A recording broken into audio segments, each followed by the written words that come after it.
हरियाणा में कौन सी कला? संगीत कला।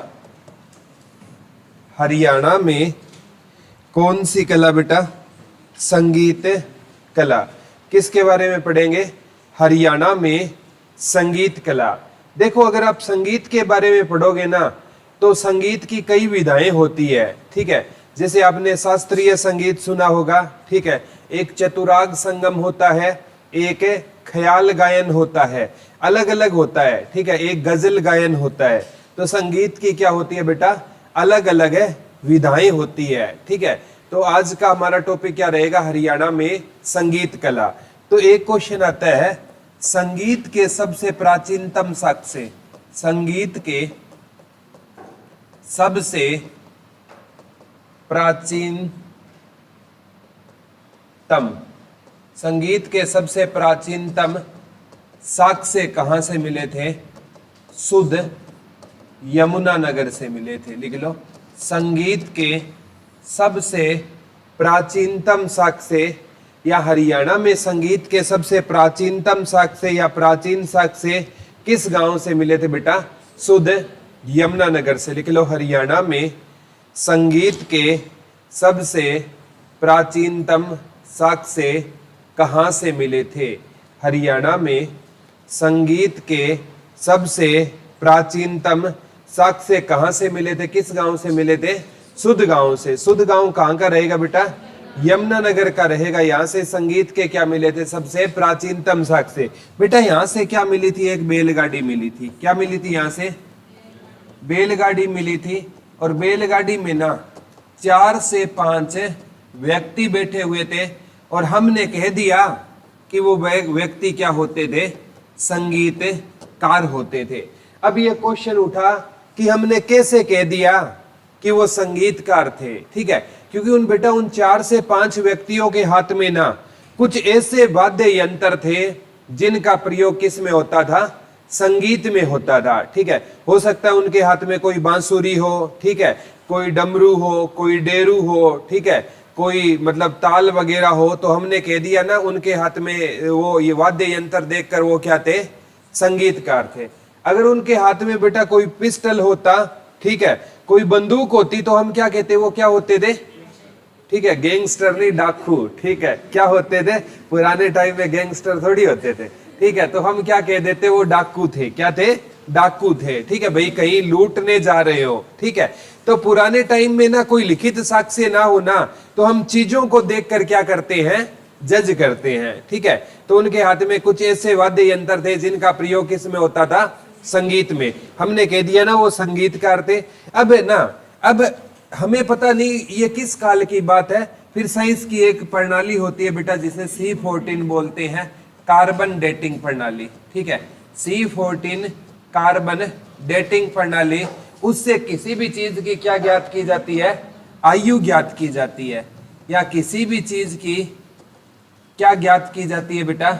एज ज्ञात की जाती है। जब इसे ना इन बैलगाड़ी से मतलब इनको गुजारा गया ना C14 से, तो पता चला ये दूसरी शताब्दी की थी। किस शताब्दी की थी? दूसरी शताब्दी। तो लिख लो, हरियाणा में संगीत के सबसे प्राचीनतम साक्ष्य किस शताब्दी में मिले थे? दूसरी शताब्दी में मिले थे। लिख लो, हरियाणा में संगीत के सबसे प्राचीनतम साक्ष्य किस शताब्दी में मिले थे बेटा?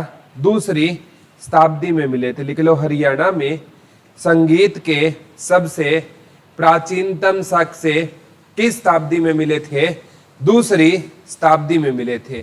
हरियाणा में संगीत के सबसे प्राचीनतम साक्ष्य किस शताब्दी में मिले थे? दूसरी शताब्दी में। और पूछे तो बेटा क्या मिली थी? एक बैलगाड़ी मिली थी, और बैलगाड़ी में क्या थे? 4 से 5 व्यक्ति थे, और उनके हाथों में क्या थे? वाद्य यंत्र थे, जिन्हें देखकर हमने कह दिया वो क्या थे? संगीतकार थे। यहां से 2 क्वेश्चन आएंगे। हरियाणा में संगीत के सबसे प्राचीनतम साक्ष्य कहां से मिले? शुद्ध यमुनानगर से मिले। किस शताब्दी के मिले?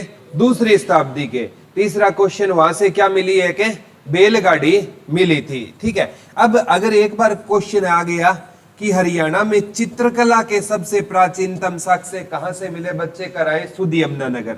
चित्रकला के सबसे प्राचीनतम साक्ष्य सी सवाल से मिले और सी सवाल सभ्यता से मिले और सी सवाल सभ्यता कहाँ की रहेगी? हिसार की। लिख लो, हरियाणा में चित्रकला के प्राचीनतम साक्ष्य कहाँ से मिले? सी सवाल से मिले थे। लिख लो, हरियाणा में चित्रकला के प्राचीनतम साक्ष्य कहाँ से मिले थे? सी सवाल से मिले। और सी सवाल बेटा कहाँ पर रहेगा आपका? हिसार में रहेगा। हरियाणा में चित्रकला के सबसे प्राचीनतम साक्ष्य कहाँ से मिले थे? किस गांव से मिले थे? सीसवाल गांव से मिले। और सीसवाल बेटा गांव कहाँ का रहेगा? हिसार का रहेगा। संगीत कला के पूछे तो कहाँ से मिले? सुध यमुनानगर। और चित्रकला के पूछे तो सीसवाल सभ्यता। सीसवाल सभ्यता बेटा कहाँ की रहेगी? हिसार की रहेगी। सीसवाल सभ्यता कहाँ की रहेगी? हिसार की रहेगी। यहाँ तक कोई डाउट तो नहीं है ना? ठीक है। अब बेटा यहाँ से ना हमें कई क्वेश्चन का आंसर नहीं मिला। ठीक है, वो संगीतकार थे, लेकिन हमें इसका आंसर नहीं मिला कि वो किस विधा के संगीतकार थे। ठीक है, मैंने आपको बताया है कि एक तो होता है शास्त्रीय संगीत होता है, चतुराग संगम होता है, ख्याल गायन होता है, गजल गायन होता है। तो हमें इसका आंसर नहीं मिला। देखो, एक बैलगाड़ी को देखकर हमने 4 से 5 व्यक्ति थे, हमने ये तो जज कर लिया कि वो संगीतकार थे, लेकिन हमें ये तो पता नहीं चला ना बैलगाड़ी से कि वो किस कला के संगीतकार थे। ठीक है, एक इस क्वेश्चन का अगर वो पूछे ना कि दूसरी शताब्दी में वो किस विधा के संगीतकार थे, हम कहेंगे कह नहीं सकते। हमें ये तो पता चल गया वो संगीतकार थे, लेकिन ये पता नहीं चला वो किस विधा के संगीतकार थे। एक क्वेश्चन बनेगा, ठीक है, कि जो क्या हरियाणा के हर घर में संगीत था? तो इसका भी आंसर है हमें कह नहीं सकते। अब बैलगाड़ी बेटा कहां से मिलती है? आप ज्यादातर रास्ते में मिलती है ना, जब आप शाम को जाते हो। आजकल तो गांव में लुप्त हो गई है धीरे धीरे, लेकिन बहुत से गांवों में भी आज भी बैलगाड़ी होती है, आपने देखा होगा। ठीक है, बैलगाड़ी अमूमन मिलती है हमें रास्ते में मिलती है। कहां पर मिलती है? रास्ते में मिलती है। ठीक है, तो हम बैलगाड़ी को देख कर ना ये नहीं कह सकते कि हरियाणा के हर घर में संगीत था या नहीं। ठीक है, सपोज करो बेटा कोई गिलास मिलती और उस पर संगीत लिखा होता। अब गिलास हर घर में प्रयोग होती है कि नहीं होती है? होती है ना। ठीक है, अमीर है थोड़ी महंगी गिलास प्रयोग कर लेता है, और गरीब है थोड़ी सस्ती गिलास प्रयोग कर लेता है। गिलास तो हर घर में होती होगी, देखी है कि नहीं देखी? गिलास आपने देखी है, तो हर घर में है। अगर गिलास पर संगीत होता तो हम कह सकते थे ना कि हरियाणा के हर घर में क्या था? संगीत था। लेकिन बैलगाड़ी को देखकर हम ये नहीं कह सकते कि हरियाणा के हर घर में संगीत था या नहीं था। अब हम कहते हैं जैसे बैलगाड़ी कहां से मिली है? रास्ते से मिलती है ना। कई कह देंगे सर बैलगाड़ी तो हमारे घर में भी खड़ी होती है। ठीक है, तो घर में खड़ी है तो 4-5 व्यक्ति वहां पर क्या जुआ थोड़ी खेल रहे थे, वो घर पे खड़ी है तो। ठीक है, तो बैलगाड़ी कहाँ मिलती है? हमें रास्ते में मिलती है। और पहले यातायात के साधन क्या होते थे? बैलगाड़ी होते थे। अगर 4 से 5 व्यक्ति बैठे हैं तो हो सकता है वो कहीं पर गाने बजाने के लिए बेचारे जा रहे होंगे। ठीक है, तो यहां से ना हमें 2 क्वेश्चन का आंसर नहीं मिला।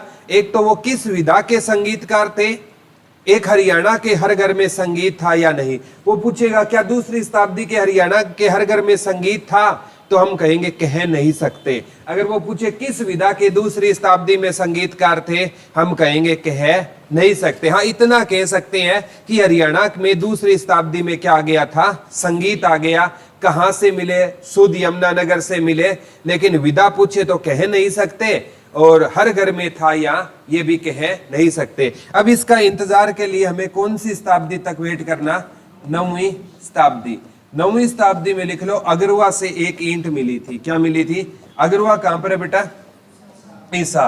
यहां से एक ईंट मिली थी। ईंट पर लिखा था सारे गा मा पा नी सा।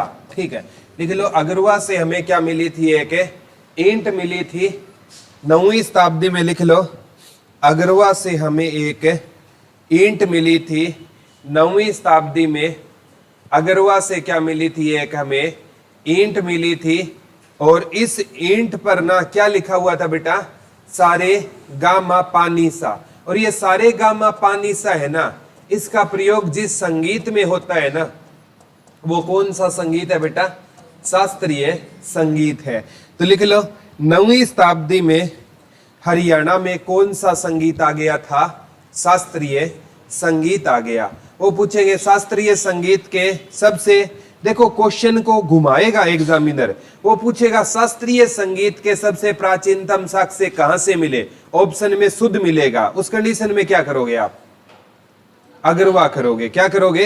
अग्रवा। वो पूछेगा संगीत के सबसे प्राचीनतम साक्ष्य कहां से मिले? अग्रवा और शुद्ध होगा तो क्या करोगे? शुद्ध करोगे। समझ रहे हो मैं क्या कहना चाहता हूं? संगीत के प्राचीनतम साक्ष्य मिलेंगे बेटा शुद्ध यमुनानगर से, और शास्त्रीय संगीत के प्राचीनतम साक्ष्य कहां से मिलेंगे? अग्रवा हिसार। अग्रवा हिसार से क्या मिली है?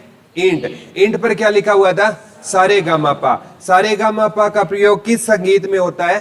शास्त्रीय संगीत में। क्या दूसरी शताब्दी में हमें पता चला कि कौन सी संगीत की विधा थी? 9वीं में पता चला कौन सा संगीत आ गया था? शास्त्रीय संगीत। एक दूसरी शताब्दी में हमें ये नहीं पता नहीं चला कि वो हरियाणा के हर घर में संगीत था या नहीं। तो अग्रवा से बेटा एक मृदु भांड मिला। क्या मिला? एक मृदु भांड। मृदु भांड होता है मिट्टी का बर्तन। कौन सा बर्तन बेटा? मिट्टी का बर्तन, जो हर घर में क्या होता है? प्रयोग। और उस पर क्या लिखा हुआ था? संगीत लिखा हुआ था। लिख लो 9वीं शताब्दी में अग्रवा से क्या मिला था? मृदु भांड मिला था। 9वीं शताब्दी में लिख लो अग्रवा से क्या मिला था? एक मृदु भांड मिला था। लिख लो 9वीं शताब्दी में अग्रवा से क्या मिला था बेटा? एक मृदु भांड मिला था। मृदु भांड क्या होता था? मिट्टी का बर्तन होता था। और मिट्टी का बेटा ऐसा बर्तन होता था जो हर घर में क्या होता था? प्रयोग होता था। अग्रवा से क्या मिला था? एक मृदु भांड। मृदु भांड क्या होता है? मिट्टी का बर्तन। और मिट्टी का ऐसा बर्तन था जो हर घर में क्या होता था? प्रयोग होता था। ठीक है। सपोज करो कि 9वीं शताब्दी में ना, ठीक है, एक कप मिला था। क्या मिला था? कप मिला था। कप के चारों ओर क्या लिखा हुआ था? संगीत। अब कप हर घर में प्रयोग होता है कि नहीं होता है? होता है ना। अमीर के घर में थोड़ा महंगा होगा और गरीब के घर में थोड़ा सस्ता, लेकिन कप हर घर में प्रयोग होता है ना। ठीक है।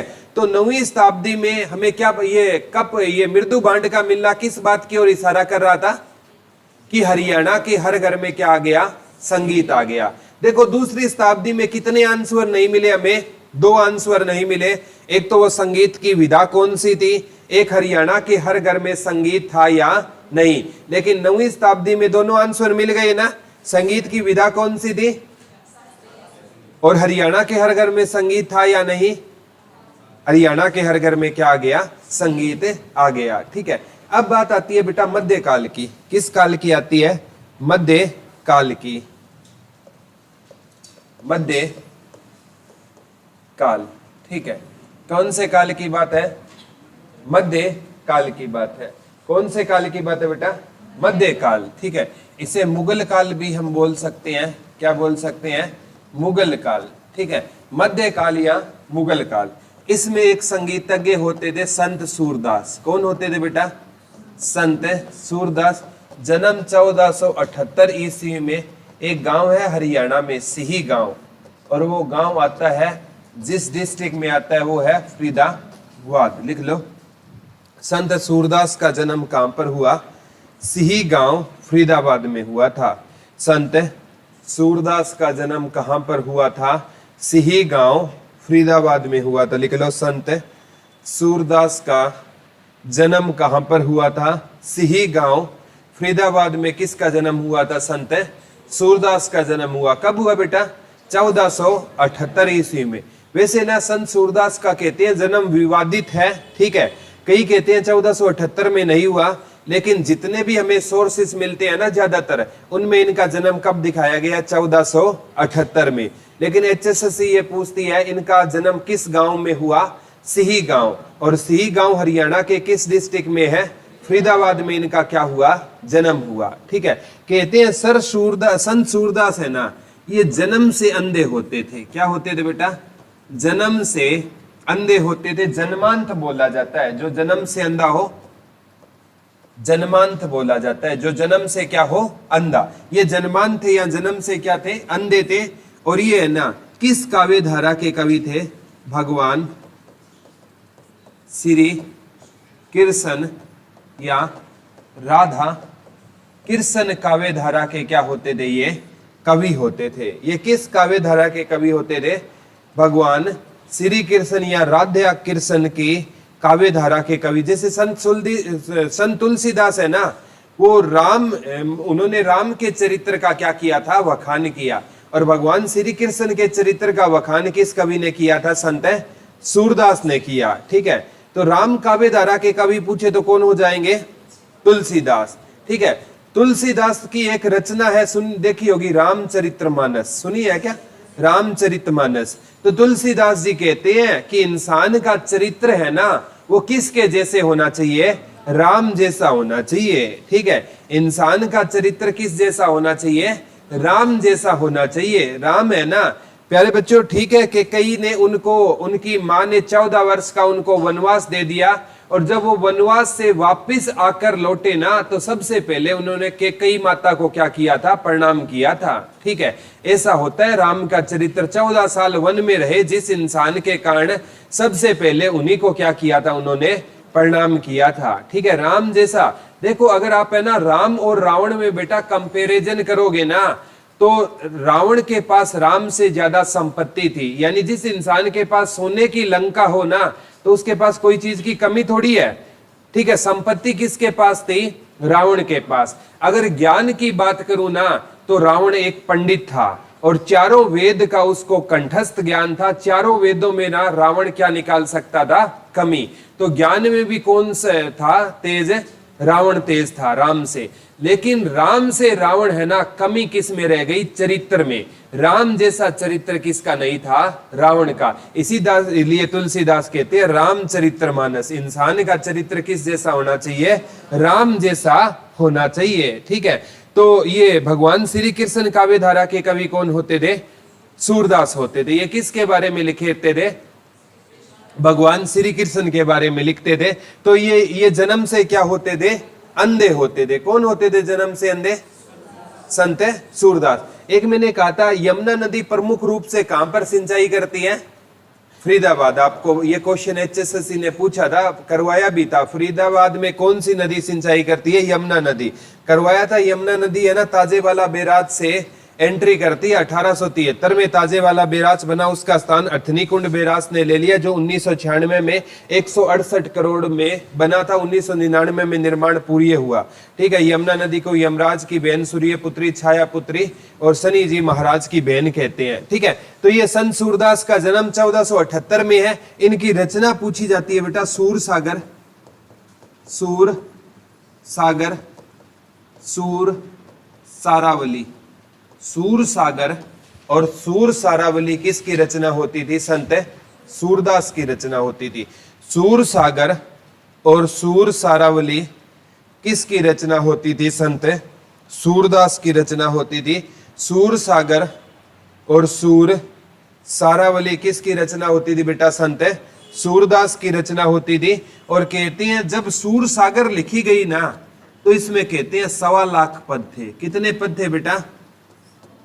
और अब है ना, इसमें महज है ना 4 से 5 हजार पद बचे हुए हैं। सूर सागर जब लिखी गई ना ओरिजिनल, तो इसमें कितने पद थे? 1.25 लाख। एक अंधा इंसान है ना, कितने पद लिख गया? 1.25 लाख पद लिख गया, जिसका ना आप सोच भी नहीं सकते। एक जन्म से अंधा इंसान है ना, कितने पद लिख गया? 1.25 लाख पद लिख गया। उस सूर सागर के आज भी 4 से 5 हजार पद है ना, हमें मिल जाते हैं। तो इनकी रचना पूछे तो कौन सी थी? सूर सागर और सूर सारावली। ठीक है, कहते हैं एक बार ना संत सूरदास गऊ घाट गए बेटा। कहां गए? गऊ घाट है आगरा में। आगरा आपका कहां पर है? उत्तर प्रदेश में। लिख लो, गऊ घाट कहां पर रहेगा आपका? आगरा में रहेगा।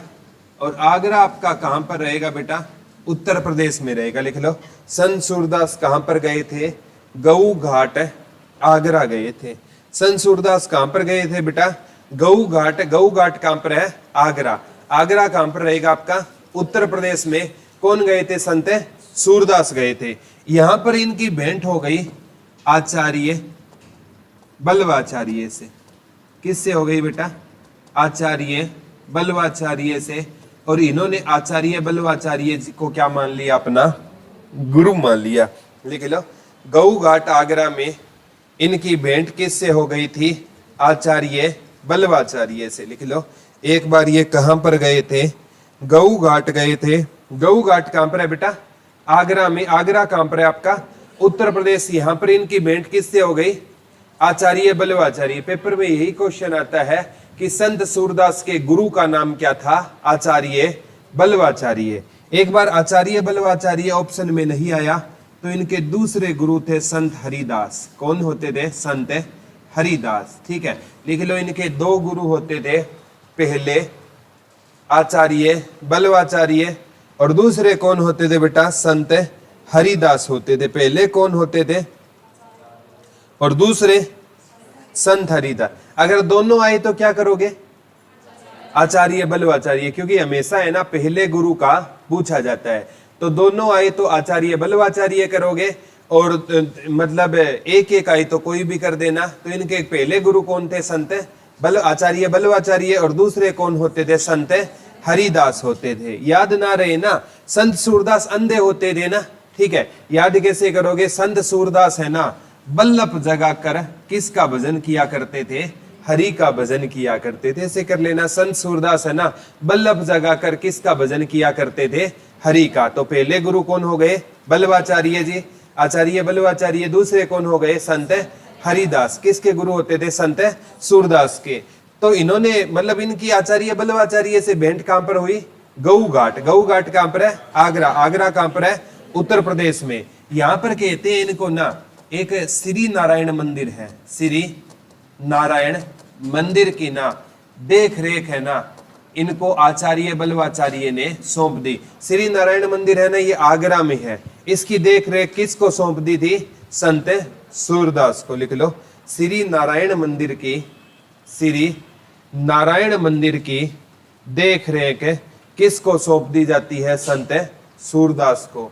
श्री नारायण मंदिर की, या श्री लक्ष्मी नारायण मंदिर की भी आ सकता है, श्री लक्ष्मी नारायण मंदिर की देख रेख है ना किसको सौंप दी जाती है, संत सूरदास को सौंप दी जाती है। किसने सौंप दी थी बेटा, इनके गुरु बल्लवाचार्य ने इनको देख रेख सौंप दी। याद रह जाएगा ना, वेरी गुड। ठीक है, पहले गुरु आए तो कौन होते थे, आचार्य बल्लवाचार्य। दूसरे आए तो संत हरिदास। एक बार आया था, ये किसके समकालीन थे, मुगल बादशाह अकबर के समकालीन थे। ये बहुत डबल अंडरलाइन करके लिख लेना, 101% आएगा। संत सूरदास किसके समकालीन होते थे, तो संत सूरदास अकबर के समकालीन होते थे। लिख लो, संत सूरदास किसके समकालीन होते थे, अकबर के समकालीन होते थे। लिख लो, संत सूरदास किसके समकालीन होते थे, अकबर के समकालीन होते थे। ये किस मुगल बादशाह के समकालीन होते थे, अकबर। इंग्लिश में एक वर्ड होता है बेटा, कंटेम्परेरी। क्या होता है, कंटेम्परेरी बोलते हैं समकालीन को। ठीक है, अब समकालीन है ना, ठीक है। अब मैं आपका समकालीन हूं, आप मेरे समकालीन हो। एज चाहे कितनी भी हो, ठीक है, कोई मैटर नहीं करता। समकालीन का अर्थ है कि जिस टाइम आप हो उसी टाइम में मैं हूं। चाहे किसी बच्चे की एज है बेटा 2 साल है और किसी की एज है 98 साल, तो दोनों एक दूसरे के क्या होंगे, समकालीन। यानी जिस एरा में एक इंसान है ना, उसी एरा में दूसरा इंसान है। ठीक है, उसको क्या बोलते हैं, समकालीन बोलते हैं। क्या बोलते हैं उसको, समकालीन। समझ रहे हो क्या होता है समकालीन। ठीक है, चाहे अभी आज एक बच्चे का जन्म हुआ है, ठीक है, आज एक उसका दादा है, ठीक है, कल उसका दादा एक्सपायर भी हो गया ना, तो एक दिन तो वो साथ रहे हैं ना, तो वो क्या होंगे, दोनों समकालीन, कंटेम्परेरी बोलते हैं। तो ये किसके समकालीन होते थे, मुगल बादशाह अकबर के। सबसे ज्यादा HSSC ने यही क्वेश्चन पूछा है कि संत सूरदास किसके समकालीन होते थे, अकबर के समकालीन होते थे। वो तो मुगल काल पढ़ लिया, अब है उत्तर मुगल काल। कौन सा काल बेटा, उत्तर मुगल काल में एक व्यक्ति था कल्लन खां। क्या नाम था, कल्लन खां। ठीक है, पेपर में आता है कल्लन खां है ना, ये किस गायन से संबंध रखते थे, ख्याल गायन से। लिख लो, कल्लन खां का संबंध किस गायन से होता था, ख्याल गायन से होता था। लिख लो, कल्लन खां का संबंध किस गायन से होता था बेटा? ख्याल गायन से होता था। लिख लो, कल्लन खां का संबंध किस गायन से होता था? ख्याल गायन से होता था। लिख लो, कल्लन खां का संबंध किस गायन से होता था? संगीत की विधा होती है ख्याल गायन बेटा, ठीक है। जैसे शास्त्रीय संगीत होती है ना, उसी प्रकार ख्याल गायन होता है, चतुराग संगम होता है, गजल गायन होता है। तो संगीत की किस विधा से कल्लन खां संबंध रखते थे? ख्याल गायन, ठीक है। और पेपर में आया था कल्लन खां का संबंध रट लेना गुड़ियानी रेवाड़ी से था। इनका संबंध कहां से होता था? गुड़ियानी रेवाड़ी से होता था। लिख लो, कल्लन खां का संबंध कहां से होता था? गुड़ियानी रेवाड़ी से होता था। लिख लो, कल्लन खां का संबंध कहां से होता था? गुड़ियानी रेवाड़ी से होता था। लिख लो, कल्लन खां का संबंध कहां से होता था बेटा? गुड़ियानी रेवाड़ी से। किसका संबंध होता था? कल्लन खां का। कल्लन खां का संबंध कहां से होता था? गुड़ियानी रेवाड़ी से। किसका संबंध होता था? कल्लन खां का संबंध होता था। कहां से होता था कल्लन खां का संबंध? गुड़ियानी। और गुड़ियानी कहां पर रहेगा आपका? रेवाड़ी में। ये क्वेश्चन आ गया, कल्लन खां का संबंध किस गायन से था? ख्याल गायन से। एक बार आया वो उनका संबंध कहां से था? गुड़ियानी रेवाड़ी से। एक बार आया कल्लन खां का घराना कौन सा था? ग्वालियर घराना। ग्वालियर घराना। संगीत के बेटा घराने होते हैं, ठीक है। जैसे दिल्ली घराना हो गया, मेवाती घराना हो गया, ये ग्वालियर घराना हो गया, इंदौर घराना हो गया। लिख लो, ये किस घराने से संबंध रखते थे? ग्वालियर। ग्वालियर है आपका एमपी मध्य प्रदेश में। तानसेन कहां से था बेटा? ग्वालियर मध्य प्रदेश से। कौन होते थे? तानसेन होते थे, ठीक है। तो ये क्वेश्चन आ सकता है। सबसे इंपॉर्टेंट, इनका घराना कौन सा था? किसका था ग्वालियर घराना? कल्लन खां का। एक बार आया कल्लन खां के गुरु का नाम क्या होता था? होदू खां। होद खां या होदू खां। कल्लन खां के लिख लो, गुरु का नाम क्या होता था? होद खां या होदू खां। लिख लो, कल्लन खां के गुरु का नाम क्या होता था? होद खां या होदू खां। लिख लो, कल्लन खां के, ये भी क्वेश्चन आ गया बेटा, कल्लन खां के गुरु का नाम क्या होता था? कल्लन खां के गुरु का नाम क्या होता था? होद खां या होदू खां होता था। लिख लो, कल्लन खां के गुरु का नाम क्या होता था? होद खां या होदू खां। ये भी ग्वालियर घराने से थे। लिख लो, कल्लन खां के गुरु भी किस घराने से होते थे? ग्वालियर घराने से होते थे। लिख लो, कल्लन खां के गुरु किस घराने से होते थे? ग्वालियर घराने से होते थे। कल्लन खां के गुरु भी किस घराने से होते थे? ग्वालियर घराने से होते थे। और कल्लन खां का एक बेटा, इनके गुरु भी है ना ख्याल गायन से। किस गायन से बेटा? ख्याल गायन से। एक कल्लन खां का बेटा होता था हाफिज खां। हाफिज खां, ठीक है। ये इंदौर घराने से था। ये इंदौर घराने से था। इनका भी संबंध पूछे तो ख्याल गायन से था। एक बार लिख लो, फिर याद कराता हूं। कल्लन खां के गुरु कौन होते थे बेटा? होदू खां। कल्लन खां का बेटा कौन होता था? हाफिज खां, ठीक है। ये याद कर लेना, चाहे कल्लन खां आए, चाहे होदू खां आए, चाहे हाफिज खां आए, तीनों ख्याल गायन से संबंध रखते हैं। किस गायन से रखते हैं? ख्याल गायन।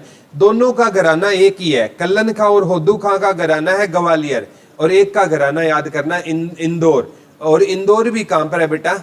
मध्य प्रदेश में है। Cleanest city of India Devi Ahilyabai Holkar है जो अंतरराष्ट्रीय हवाई अड्डा कहां पर है? इंदौर है। और हर साल है ना क्लीनेस्ट सिटी का क्या मिलता है? अवार्ड मिलता है इंदौर को। इंदौर भारत का क्या है बेटा? सबसे स्वच्छ शहर है, ठीक है। इंदौर है ना इतना स्ट्रिक्ट है ना, वहां के लोग मतलब सफाई के प्रति इतने जागरूक है। अगर किसी ने ना बस स्टैंड पर ना कोई कूड़ा करकट फेंक दिया है ना, तो दूसरा इंसान है ना उसको बेइज्जती नहीं समझता, उस कूड़े करकट को खुद है ना अपने बैग में डाल लेगा। इतने वहां के पर लोग क्या है? जागरूक। किसी ने गुटखा फेंक दिया ना, किसी ने वहां पर मतलब थूक भी दिया, तो साथ वाला ना उसका ना धक्के से क्या करवाएगा? चालान करवाएगा। अपने वाले तो कुछ भी करे यहाँ पर, ठीक है, कोई फर्क नहीं पड़ता, ठीक है। मतलब यहाँ पर देखे होंगे वो आपने हर गांव, हर मतलब सड़क के आसपास है ना वो शीशे लगे थे अभी पीछे थोड़े टाइम पहले, ताकि आगे पीछे के वाहन देख सकें।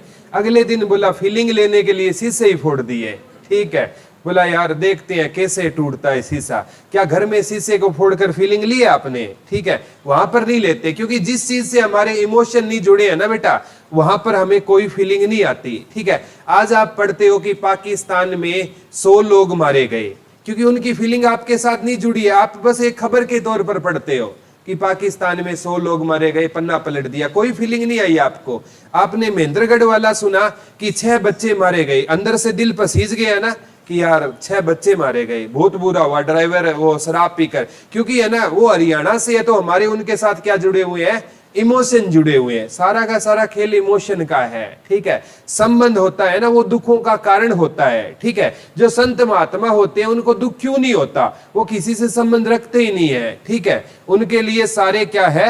बराबर है। जो सच्चा महात्मा होता है ना उसको सुख और दुख से कोई मतलब है नहीं है। लेकिन बात तो है सच्चा महात्मा होना चाहिए इसके लिए। ठीक है, जो मतलब सब कुछ त्याग करके बैठा है। ठीक है, तो इसका बेटा कौन होता था? हाफिज का। गुरु कौन होता था? होदू का। तीनों के तीनों है ना, ठीक है, ख्याल गायन से थे, और इनके ना दोनों के घराने एक है और एक का घराना इंदौर है। जो महाकाल मंदिर है ना वो भी आपका उज्जैन, वो भी कहां पर है? मध्य प्रदेश में है। ठीक है, याद हो जाएगा ना। कल्लन खां का संबंध पूछे तो गुड़ियानी रेवाड़ी से है, तीनों ख्याल गायन से है, दोनों का घराना ग्वालियर है, एक का घराना इंदौर है। पहले जो आपका हाफिज का था ना वो ग्वालियर घराने से था, क्योंकि पिता ग्वालियर से थे। बाद में उन्होंने इंदौर घराने की क्या बढ़ाई थी? शोभा, तो वो ज्यादा फेमस हुए इंदौर के कारण। ठीक है, अब इसी कैटेगरी में एक व्यक्ति था अचपल खां। अचपल खां, इसकी ना संगीत की विधा थी चतुराग संगम। चतुराग संगम लिख लो।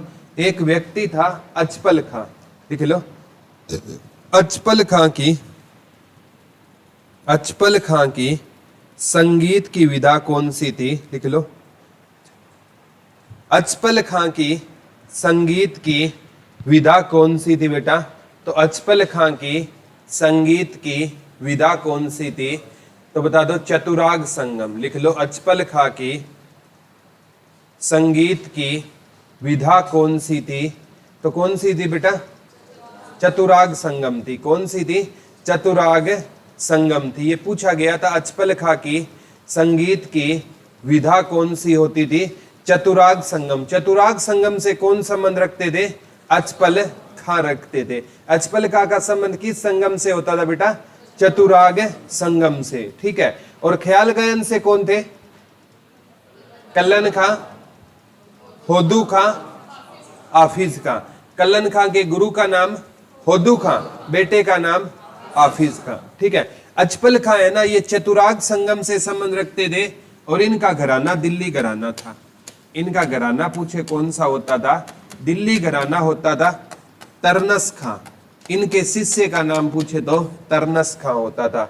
अचपल खां के शिष्य का नाम पूछे तो तरनस खां होता था। लिख लो, अचपल खां के शिष्य का नाम पूछे तो तरनस खां होता था। लिख लो, अचपल खां के शिष्य का नाम पूछे तो क्या होता था? तरनस खां होता था। अचपल खां के शिष्य का नाम पूछे तो क्या होता था? तरनस खां होता था। ठीक है, अचपल खां का संबंध किस संगम से होता था? चतुराग संगम से होता था। घराना पूछे तो दिल्ली घराना, और शिष्य का नाम पूछे थे तरनस खां। तो तरनस खां भी है ना वो भी चतुराग संगम से संबंध रखते थे। ठीक है, वो तीनों पिता, गुरु और बेटा, वो तीनों थे मतलब आपके ख्याल गायन से, और ये दोनों किससे है? चतुराग संगम से। अब एक नाम आता है जोहराबाई। बहुत सी फिल्मों में भी काम किया इसने। जोहराबाई, इनका संबंध था हरियाणा के अंबाला से। लिख लो, जोहराबाई का संबंध कहां से होता था? हरियाणा के अंबाला से होता था। लिख लो, जोहराबाई का संबंध कहां से होता था? हरियाणा के अंबाला से होता था। लिख लो, जोहराबाई का संबंध कहां से होता था? हरियाणा के, कहां से होता था बेटा?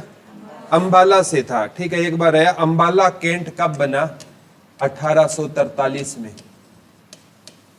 अंबाला कैंट कब बना बेटा? 1843 में।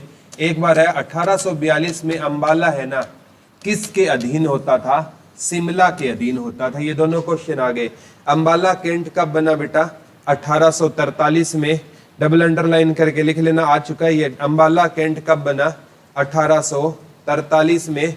और ये पहले किसके अधीन होता था? 1842 में शिमला के अधीन होता था। किसके अधीन होता था बेटा? शिमला के। और 1857 की क्रांति की शुरुआत कहां से हुई थी? अंबाला कैंट से हुई थी। कहां से हुई थी? अंबाला कैंट से हुई थी। अंबाला छावनी बोलते हैं इसको। हरियाणा में मिलिट्री के 2 ही एयरफोर्स स्टेशन है, एक तो अंबाला में है और एक सिरसा में है। मिलिट्री के एयरफोर्स स्टेशन हरियाणा में कितने है? केवल 2 है। एक अंबाला में रहेगा, एक है सिरसा में। पीछे जो राफेल के विमान थे ना, वो अंबाला लाए गए थे। राफेल आए थे ना, उसका ना विमान कहाँ लाए गए थे? अंबाला लाए गए थे, ठीक है। तो जोहराबाई का संबंध कहां से रहेगा? अंबाला से रहेगा। जोहराबाई का संबंध कहां से रहेगा? अंबाला से। किसका संबंध है बेटा? जोहराबाई। अंबाला कैंट कब बना? 1800 और 1842 में ये किसके अधीन होता था? शिमला के अधीन होता था। जोहराबाई का संबंध कहां से रहेगा बेटा? अंबाला से रहेगा। याद हो जाएगा ना, जोहराबाई का संबंध कहां से रहेगा? अंबाला। ये गजल गायिका होती थी। क्या होती थी? गजल गायिका होती थी। लिख लो, जोहराबाई संगीत की किस विधा से संबंध रखती थी? गजल गायिका होती थी। लिख लो, जोहराबाई कौन सी गायिका होती थी बेटा? गजल गायिका होती थी। लिख लो, जोहराबाई संगीत की किस विधा से संबंध रखती है? तो जोहराबाई संगीत की जिस विधा से संबंध रखती थी वो कौन सी विधा थी बेटा? गजल गायिका। ये क्या गाया करती थी? गजल गाया करती थी। क्या गाया करती थी? गजल गायिका होती थी। अब जो आधुनिक की मैं बात करूं, आधुनिक समय की, ठीक है, यानी आधुनिक भारत भी बोल सकते हो, ठीक है, आधुनिक काल बोल सकते हो। आधुनिक काल में ना, ठीक है, जैसे ये जो सवर सम्राट है पंडित जसराज, आधुनिक काल में ना पंडित जसराज। पंडित जसराज का संबंध था पीली मंदोरी से। कहां से था बेटा? पीली मंदोरी है ना, अभी वर्तमान में किसके अंडर आता है? फतेहाबाद। लेकिन जब इनका जन्म 1930 में हुआ ना, तो पीली मंदोरी किसके अंडर में आता था? हिसार के। तो आज तक एचएसएससी ने जितनी बार भी पूछा है ना, पंडित जसराज का संबंध कहां से है, एचएसएससी ने क्या माना है? हिसार माना है। लिख लो, पंडित जसराज का जन्म 1930 में पीली मंदोरी फतेहाबाद के ब्रैकेट में कर लेना हिसार, ठीक है। क्योंकि एचएसएससी ने आज तक कम से कम 10 एग्जामों में पूछा है पंडित जसराज का संबंध कहां से था, और हर बार एचएसएससी ने क्या माना है? हिसार माना है। क्या माना है? हिसार। पंडित जसराज का संबंध कहां से माना है? एचएसएससी ने हिसार से माना है। कहां से माना है? हिसार से। किसका संबंध माना है? पंडित जसराज का संबंध माना है, ठीक है। और एक अभी वर्तमान में पूछे ना, पीली मंदोरी में ना इनके नाम से एक पार्क है, पंडित जसराज पार्क। पीली मंदोरी फतेहाबाद में है। लिख लो, पंडित जसराज पार्क कहां पर रहेगा? पीली मंदोरी में रहेगा। पंडित जसराज पार्क कहां पर रहेगा? पीली मंदोरी में रहेगा। और पीली मंदोरी कहां पर है बेटा? फतेहाबाद में रहेगा, ठीक है। इनका जन्म कब हुआ था? 1930 में। अभी पीछे ना कोविड काल में 2020 में एक जगह है न्यू जर्सी, न्यू जर्सी है अमेरिका में। अमेरिका में इनका क्या हो गया? देहांत हो गया। लिख लो, पंडित जसराज का 2020 में न्यू जर्सी अमेरिका में क्या हो गया? देहांत हो गया। लिख लो, पंडित जसराज का 2020 में कौन सी लोकेशन है बेटा? New Jersey. कहां पर है ये? अमेरिका में। पंडित जसराज का क्या हो गया? देहांत। कितने साल की एज में? 90 साल की उम्र में पंडित जसराज का क्या हो गया था? देहांत हो गया, ठीक है। अब है ना, जैसे हरियाणा सरकार ने क्या किया, एक मंगल ग्रह और एक बृहस्पति ग्रह। आपने ज्योग्राफी पढ़ी होगी ना, तो उसमें लिखा होता है मंगल ग्रह और बृहस्पति ग्रह के बीच में जो ग्रह होते हैं ना, उन्हें क्षुद्र ग्रह बोलते हैं। क्या बोलते हैं? क्षुद्र ग्रह बोलते हैं। ज्योग्राफी में पढ़ा होगा कंसेप्ट। मंगल ग्रह के उपग्रह भी पढ़े होंगे आपने, ठीक है। बृहस्पति ग्रह के उपग्रह भी पढ़े होंगे। पृथ्वी का एक उपग्रह है चंद्रमा, ठीक है।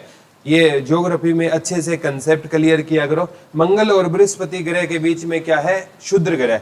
तो मंगल और बृहस्पति ग्रह के बीच के ग्रह का नाम है ना, किसके नाम पर कर दिया गया पंडित? जसराज ग्रह। लिख लो। हरियाणा सरकार ने, या भारत सरकार बोलेंगे, हरियाणा सरकार ये नहीं कर सकती, भारत सरकार ने लिख लो, मंगल ग्रह और बृहस्पति ग्रह के बीच के ग्रह का नाम किसके नाम पर कर दिया गया है पंडित? जसराज ग्रह। मंगल ग्रह और बृहस्पति ग्रह के बीच के ग्रह का नाम किसके नाम पर कर दिया बेटा हरियाणा सरकार ने? पंडित जसराज ग्रह कर दिया है। मंगल ग्रह और बृहस्पति ग्रह के बीच के ग्रह का नाम है ना, किसके नाम पर कर दिया गया है? पंडित जसराज ग्रह कर दिया गया है। कहाँ के कौन कौन सा ग्रह हो गया? मंगल और बृहस्पति ग्रह के बीच के ग्रह का नाम क्या कर दिया? हरियाणा सरकार ने बदल दिया। याद रह जाएगा बेटा, मंगल ग्रह और बृहस्पति ग्रह के बीच का ग्रह क्या रहेगा? पंडित जसराज ग्रह, ठीक है। तो ये भी क्वेश्चन आ सकता है। पंडित जसराज को ना सवर सम्राट कहा जाता है, हरियाणा का तानसेन कहा जाता है, हरियाणा का तानसेन कहा जाता है। और ये संगीत की जिस विधा से संबंध रखते थे ना, वो था शास्त्रीय संगीत। और इनका घराना पूछे तो मेवाती घराना। ये दोनों क्वेश्चन आगे डबल अंडरलाइन करके लिखना। पंडित जसराज संगीत की किस विधा से संबंध रखते थे बेटा? शास्त्रीय संगीत किस शताब्दी में आया था हरियाणा में? वेरी गुड, 9वीं शताब्दी में। कहां से पता चला?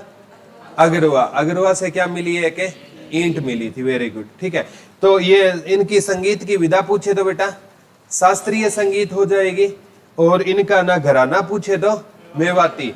अचपल खां दिल्ली घराने से, बाकी थे आपके ग्वालियर से, हाफिज खां था इंदौर घराने से, जोहराबाई अंबाला से गजल गायिका होती थी, ठीक है।